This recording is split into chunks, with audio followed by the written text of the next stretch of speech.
Hey guys, what's up? Welcome back to 8 Ball Sports. And as you can tell by the title, it's a little bit of a different type video. I just got an alert on my phone that Florida has officially fired Jim Mcelwain. I believe it's how you say his last name. I don't keep up with Florida's football as much as I probably should. I don't know. But this is big news because it really just goes to show that when a program becomes accustomed to winning, then the new head coach has so much pressure on him. Because you look at Florida back in 2005, 2006, 2007, 2008, when they had Meyer. I think Meyer left. I don't actually remember. I think Meyer left in 08, 09, somewhere around there. Maybe earlier than that. Anyway, they had Tim Tebow. They won a couple national championships, I want to say. Sorry, I didn't do all the research. This just alert just came out. But when Florida became, used to that, Meyer leaves, Tebow leaves, and they really just started going downhill from there. And the fans of Florida, the administration of Florida, they expect them to be national championship contenders, and Jim Mcelwain was not leading them to national championships. But if you go around and look at other Power 5 teams or even non-Power 5 teams, and you say, hey, you win your side of the conference back-to-back years. Now, you don't win the conference, but you make it to a pretty good bowl game 2 years. Most people will be happy with that because that's what Jim Mcelwain did at Florida. They won the SEC East both years he were there. They only lost 4 games the first 2 seasons that he was there. And they actually played the SEC championship game pretty well last year against Alabama and made it at least more interesting than people thought it was going to be. I don't know about their bowl success, but the big thing here was Jim Mcelwain was brought in to be an offensive-minded head coach. He was a quarterback, I believe, at Michigan State. Correct? I'm not quite sure. I know he went to be the quarterback coach at Oakland for the Oakland Raiders. He went to Fresno State as an offensive coordinator, and then eventually became the head coach of Colorado State. Led him to a 10-2 record his last year there.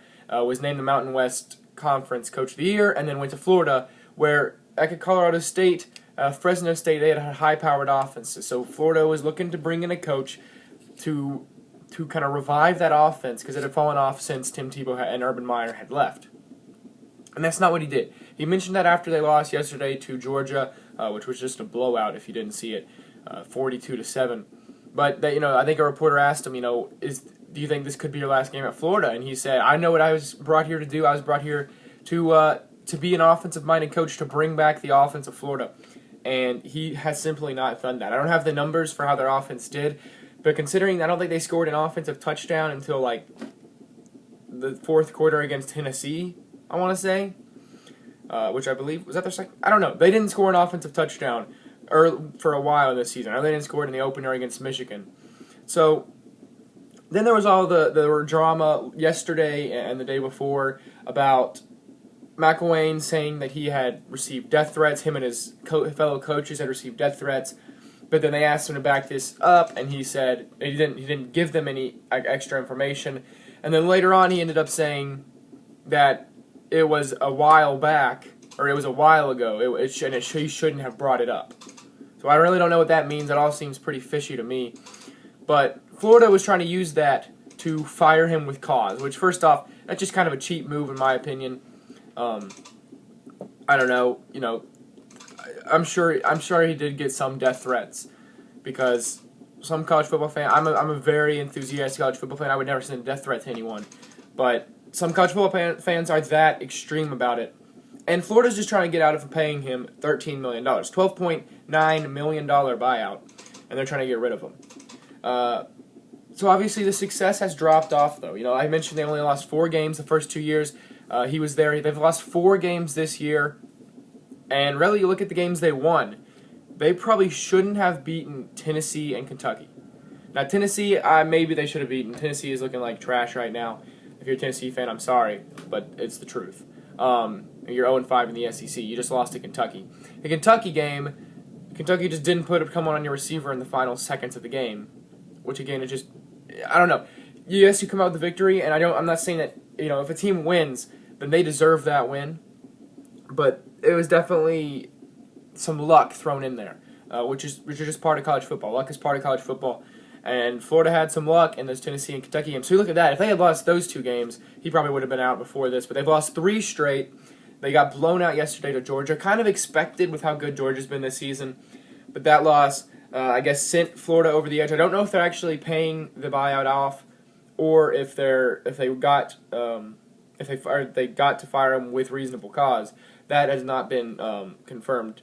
Or but when I'm recording this video, that has not been made known.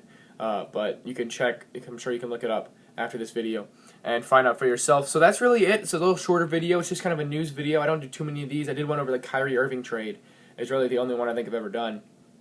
But big news. A big Power 5 team, a team that in the 20th or 21st century, right? Yeah, 21st century has been a powerhouse, but has recently fallen off, firing their head coach. Who is going to fill in for the head coach of Florida for the rest of the season, and then who are they going to look to hire for the seasons on? That's going to be an interesting question. And what happens to Jim McElwain? I'm sure he's going to get a head coaching job somewhere.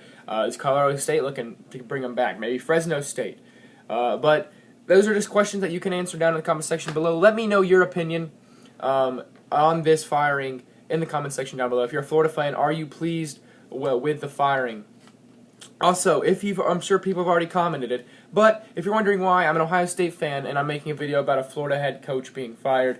I just love college football, and this is big in college football news. This is a team that is considered a powerhouse to many. They've won many national championships. Ohio State, Urban Meyer, Ohio State's head coach, used to coach there, so it does kind of relate, and it's big in the college football news world, and I thought I'd go ahead and make a video on that. If you did enjoy this video, please hit that like button. Please subscribe to the channel. I do post-game analysis, recap videos. I talk more about news, and I'll be doing other sports as well. The World Series going on right now. I may make a video on that when the World Series is done. So subscribe to the channel for that, and I'll see you guys later.